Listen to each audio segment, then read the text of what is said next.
कि परमात्मा पूर्ण ब्रह्म परमेश्वर कबीर जी आए थे और वो यही कहा करते थे कि तुम जिन भगवानों की पूजाएं कर रहे हो, साधनाएं कर रहे हो, ये स्वयं भी नासवान हैं, इनको भी कर्म का दंड भोगना पड़ता है, पाप कर्म का, किए हुए कर्म का।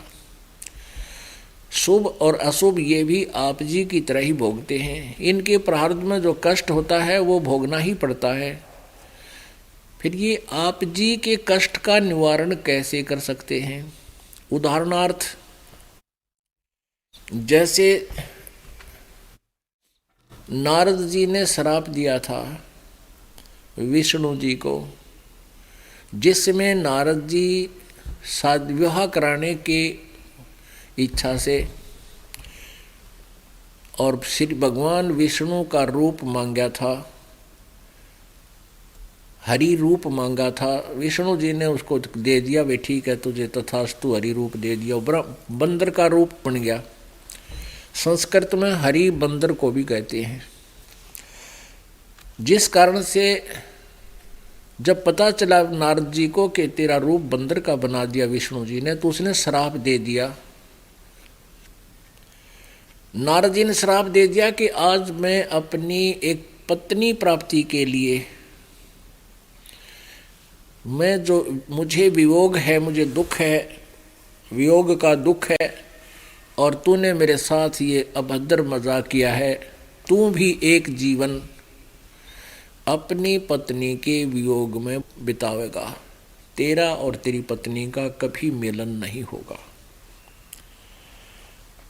अब वो श्राप दिया हुआ श्री विष्णु उर्फ श्री रामचंद्र पुत्र दशरथ अयोध्या के राजा ने नारद जी का दिया हुआ साप भोगना पड़ा, उससे बच नहीं सका वो किसी भी कीमत पर। फिर श्री रामचंद्र रूप में विष्णु जी ने एक बाली को मारा था, उनका आपस में युद्ध हो गया था, और बाली के अंदर एक शक्ति थी कि सामने वाले की 50% पावर वो खींच लेता था, शौक कर लेता था। श्री राम को पता था, उसने एक वृक्ष की ओट लेकर धोखे से उनको मार दिया। युद्ध में आमने सामने खड़े हुए, जब शक्ति क्षीण होने लगी तो वृक्ष की आड़ पकड़ गए, तब बाली को मारा श्री राम उर्फ विष्णु जी ने। उसका टिट फॉर टैट यानी उसका बदला भी कर्म संस्कार का भोग भोगना पड़ा। विष्णु जी श्री कृष्ण जी बने, यानी राम जी श्री कृष्ण जी बने, और वही जो बाली था वो शिकारी बना, और शिकारी ने श्री कृष्ण जी के पैर में विषाक्त तीर मार कर उनका वध किया। तब श्री कृष्ण जी ने स्वयं कहा कि भाई तेरा और मेरा ये पिछला टिट फॉर टैट था, आज मैंने अपना बदला दे दिया। उधर से दुर्वासा जी ने श्राप दिया था यादव कुल को इंक्लूडिंग श्री कृष्ण कि तुम्हारा नाश होगा इस कढ़ाई से जिसको तुमने गर्भ पर बनाकर मेरे साथ मजाक किया है, जिसका गर्भ बनाकर। क्या हुआ था कि दुर्वासा जी द्वारका की बनी में जाकर बैठ गया। बनी गांव के साथ का निकटतम जंगल होता था, उसमें पेड़ पौधे बहुत ज़्यादा हुआ करते थे पहले। उस बनी में जाकर बैठ गया, और उधर से श्री कृष्ण जी की महिमा लीलाएं देखकर यादव कुल बहुत अभिमानी हो गया था, साधु संतों का मजाक करता था, आदर सत्कार नहीं करता था। प्रद्युम्न पुत्र श्री कृष्ण के बेटे प्रद्युम्न ने और साथ में 10-20 और बच्चों ने, उसी के हम उम्र व्यक्तियों ने, 40-45 साल की उम्र का था, उसमें बालक थोड़ा ही था, उन्होंने की कुबद सूझी। उनके मन में आया कि सुना है कि दुर्वासा जी तीनों कालों की जानते हैं, भूत भविष्य और वर्तमान की। उनकी परीक्षा लेते हैं। प्रद्युम्न के पेट पे एक गर्भवती स्त्री का समांग कर दिया, समांग, उसके लिए कड़ा बांध दिया पेट पे, लोहे का कड़ा, छोटी सी कढ़ाई जो छोंक छांक लाने के काम आवे 1-2 परिवार की ऐसी, और उसके ऊपर का बांध दिया थोड़ा लोगड़ कपड़े से, और ऊपर का पहना दिया उस समय की स्त्रियों वाली ड्रेस। एक उसका पति ए स्वांग बना लिया और साथ में 10-5 और लफंडर साथ चल पड़े।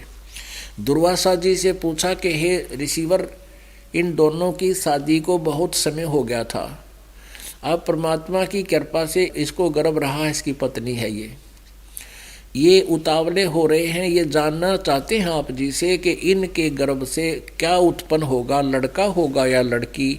आप तो तीनों कालों की जानते हैं, कृपा बताइए। अब दुर्वासा जी ने ध्यान मग्न होकर देखा कि ये तो बकवाद कर रहे हैं, पुरुष को स्त्री बनाकर ये धोखा कर रहे हैं। गुस्सा होकर के और दुर्वासा जी ने कहा कि इस गर्भ से यादव कुल का विनाश होगा। पुण्यात्मा, उसी कारण से 56 करोड़ यादव आपस में प्रभास क्षेत्र में लड़का मर गए। और जो कढ़ा था लोहे का, श्री कृष्ण जी ने बताया था कि इसको घिसा कर जमुना में डाल दो, ना रहेगा बांस ना बजेगी बांसुरी। यानी जिससे हमारा नाश होना है और वही उसको हम ही उसका विनाश कर देते हैं। उसका चूरा डाल दिया, जमुना के पानी में बहा दिया, जल प्रवाह कर दिया। उस चूरे का तीखे पत्तों वाला ईंख जैसा घास उग गया इस सरकंडे,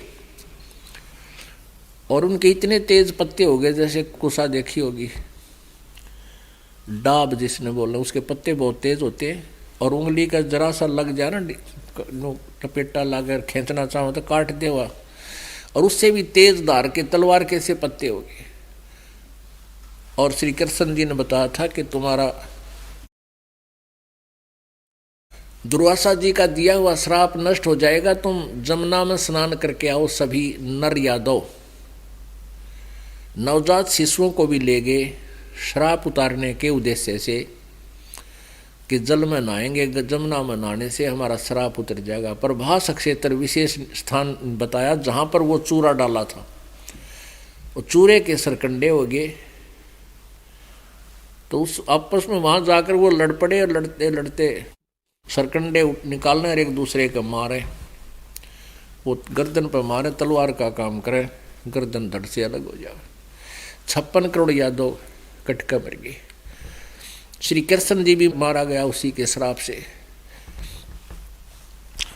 तो पुण्यात्माओं, परमात्मा ये बताते थे कबीर जी, तुम कौन राम का जपते जापम, तात कटे ना तीनों तापम।